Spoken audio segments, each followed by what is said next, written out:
So எப்போல்லாம் வந்து நான் கடலில் குளிக்கும் போது எனக்கு ஒரு சின்ன பயம் வரும். ஸோ அது எனக்கு மட்டும் தான் அந்த பயம் இருக்குன்னு பார்த்தாக்கா, நான் விசாரிச்சு பார்த்ததுல ரொம்ப பேருக்கு அந்த பயம் இருக்குது. அதாவது அந்த அந்த ஷாக் இருக்கு இல்லையா, அந்த ஷாக் வந்து நம்மளை கடிச்சிருமோ அப்படின்னு ஒரு பயம் இருக்கும். உங்களுக்கு அந்த மாதிரி பயம் இருக்கா?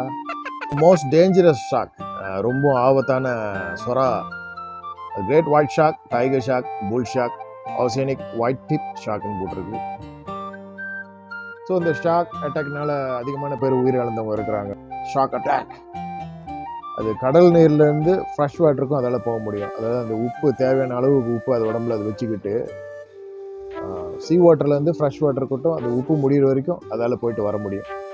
அப்புறம் அந்த ஒரு ஷாக்கோட அந்த பல்லு இருக்கு இல்லையா, அது ஒரு பல்லு எடுத்து நீங்கள் அந்த பேப்பரை கட் பண்ணலாம். ஸோ மேகலடன்னு சொல்லி நீங்கள் ஒரு ஷாக் படம் பார்த்துருப்பீங்க. ஓகே, உண்மையிலே அந்த ஷாக் வந்து அந்த காலத்தில் இருந்திருக்குது. அதோடைய வாயோட வாய்டே வந்து 2.7 இல்லாட்டினா 3.4 மீட்டர்ஸ் வரைக்கும் இருக்கும்.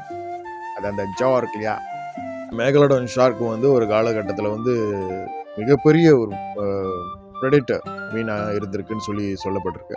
அதால் உங்களை ஈஸியாக முழுங்கிட முடியும்.